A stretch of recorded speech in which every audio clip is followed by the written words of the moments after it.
So let's get to Bryson Stott. Bryce Harper's right side of the infield mate, his former roommate, his UNLV Nevada brethren.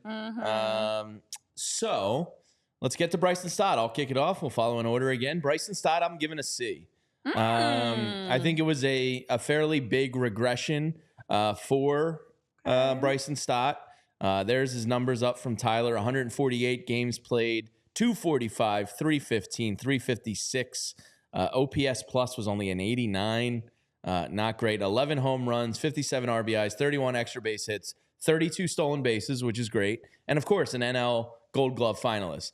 Now, I'm a C because the Gold Glove finalist, I expect Bryson Stott to be kind of year in and year out. I think he's proven he's that excellent of a fielder.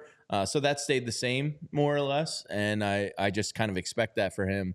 Batting average and on base weren't massive drop-offs, but his OPS and slugging were massive drop-offs. His K rate actually went down, but he ended up on the year with 40 less hits than the year prior. Now, this is probably more his baseline than maybe I thought it was going into this year. I thought what you saw last year, 2-strike hits, understanding of the strike zone, just quality at bat after quality at bat. I thought, maybe this is what we're going to get. This season told me, hopefully it's somewhere in the middle, but I fear this could be more his offensive baseline than what we saw last year. So for that reason, with the preseason hype I had for him and how critical he is to this lineup, because you could put, when he's on, like, he could possibly be a 2-hole hitter for you. He's probably like a perfect 6-hole hitter. Yeah. What you saw from him this year was kind of like, all right, like he's kind of like your 7-hole hitter. So I think he had a big step back. Still very optimistic about his future. Still love what he brings you in the field. But for that regression offensively, I'm going to drop him down to a C this year. Okay, well, now you're a little bit closer to where I am. Trevor Rice agrees with my C grade as well. All right. Okay. Professor Ice Queen, what do you got? Well, with another Gold Glove finalist, the expectation is a little bit higher with Bryson Stott.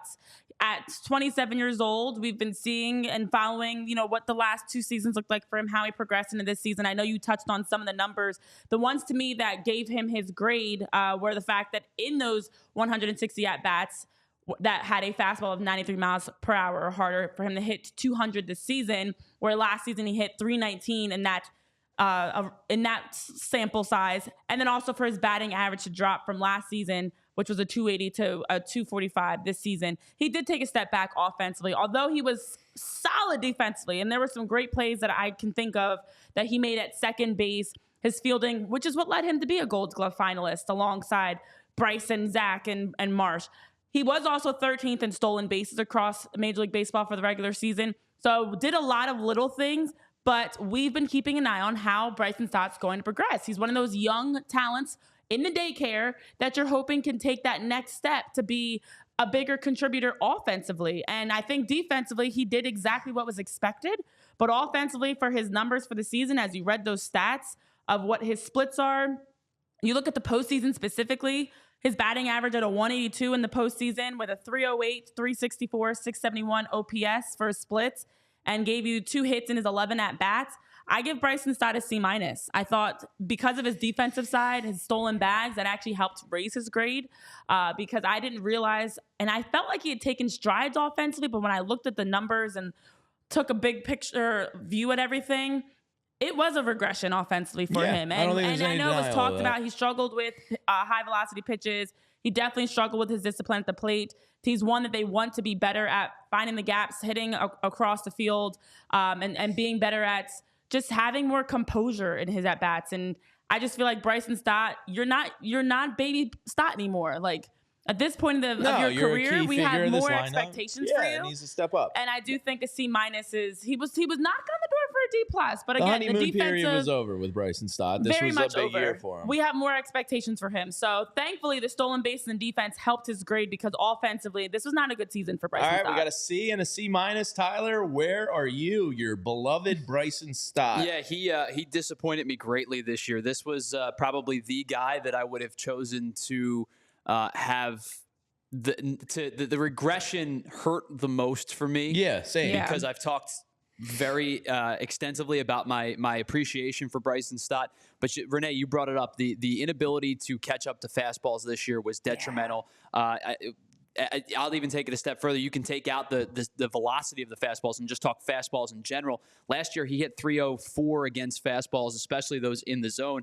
This year, he hit 222. But what concerns me, and maybe this is a little bit hypocritical because we talked about yesterday, the three of us off the air, about Luis Ariz and Steven Kwan and how their bat speed is not translating to poor bats. In fact, their bat control has been absolutely excellent, and they have 2 of the 3 better batting averages across baseball despite the slow bat speed. But Bryson Stott ranked in the 7th percentile of bat speed this year. His average bat speed was only 68 miles an hour, which it didn't work for him. It worked for Luis Ariz. His bat control is enormous. I think he struck out 4 times in the second half of the year. Steven Kwan was hitting 400 through the month of May. It worked for him as well. Bryson Stott, it just didn't work for him this year. His hard hit percentage was down. His barrel rate was down. His exit velo was in the 14th percentile.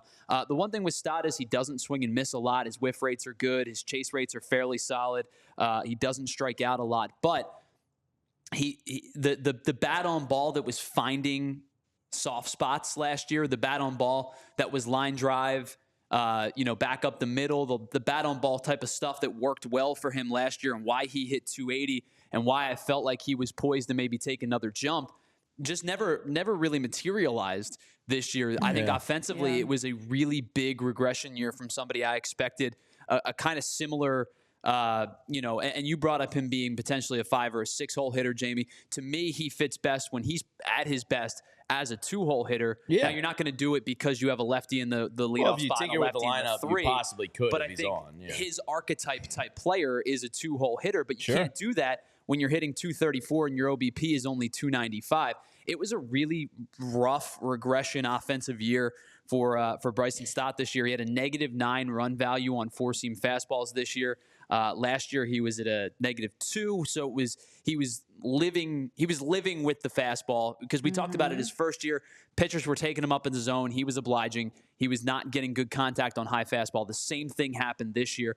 The defensive metrics were good. They were excellent last year. This year they were probably in a good to great range. He's a very, very good defensive second baseman. He's going to be a very, very good defensive second baseman for a very long time. I think that boosts the grade a little bit, but not much. Yeah. I think the C- grade is a fair one. I was toying with a D+. That's where I was. But I think I'm going to go with a C- for Bryson Stott this year. Wow. I agree with you. I literally was caught. This is like a 70. Like, it's very close.